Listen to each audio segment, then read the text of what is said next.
नमस्कार, मी advocate Adkar. Career सक्सेसच्या या भागामध्ये मी आपणाला विद्यार्थी मित्रांना MHT CET 2026-27 अकॅडमिक इयर याच्या ॲडमिशन प्रोसेस संदर्भात चर्चा करणार आहे. यावर्षी विद्यार्थ्यांना संधी मिळावी म्हणून महाराष्ट्र गव्हर्नमेंटने MHT CET सेलतर्फे 2 वेळा परीक्षा घेण्यात आली. सदरच्या परीक्षेचा निकाल आता उद्याच्या 10 जून ते 20 जून या दरम्यान लागणार आहे.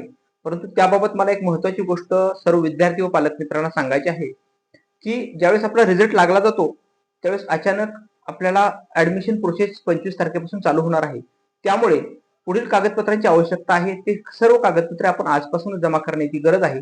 त्यासाठी हा सदरचा आजच्या भागामध्ये मी विश्लेषण करणार आहे. विद्यार्थी मित्र व पालक वर्गाला एक सांगणं आहे.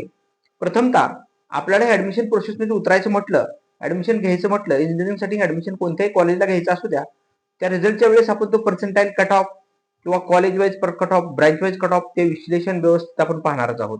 परंतु आज मला विश्लेषण याच्यावर करायचं आहे की ऍडमिशनसाठी कोणते कोणते डॉक्युमेंट्स आपल्याला आवश्यक आहेत. सर्वप्रथम ज्यावेळेस आपला रिझल्ट लागतो त्यावेळेस आपलं मार्कशीट म्हणजे मार्कलिस्ट, त्याच्यामध्ये स्कोअर कार्ड आपलं असणं गरजेचं आहे. तसेच 10वीचं मार्कशीट असणं गरजेचं आहे. तिसरी गोष्ट लिव्हिंग सर्टिफिकेट असणं म्हणजे ट्रान्सफर सर्टिफिकेट असणं गरजेचं आहे. आपण त्याला शाळा सोडल्याचा दाखला असं बोलतो. चौथी गोष्ट अशी आहे की उत्पन्नाचा दाखला म्हणजेच income certificate. Non criminal certificate म्हणजेच NCL.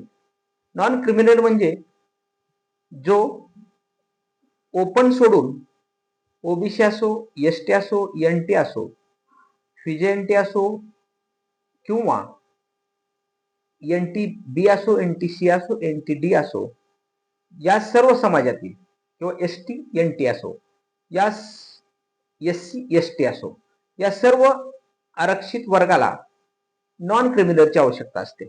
आणि या नॉन क्रिमिनल करिता महाराष्ट्र शासनाने 8 लाखाची अट केलेली आहे. ही अट अशी आहे की जो विद्यार्थ्याचा पालकाचा इन्कम हा वार्षिक इन्कम 8 लाखाच्या आत असेल अशा व्यक्तीला हे नॉन क्रिमिनल सर्टिफिकेट काढता येतं.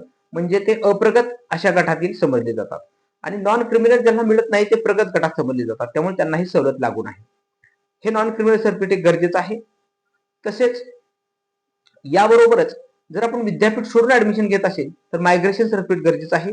आणि जर विद्यार्थ्यांनी अकॅडमिक इयर पाठीमागच्या वर्षी किंवा त्याच्या अगोदरच्या वर्षी बोर्ड परीक्षा दिली असेल आणि 2 वर्ष किंवा 1 वर्षाचा गॅप असेल तर त्या सदरच्या 2 वर्षाचं किंवा 1 वर्षाचं गॅप सर्टिफिकेट काढणं ऍडमिशनसाठी गरजेचं आहे.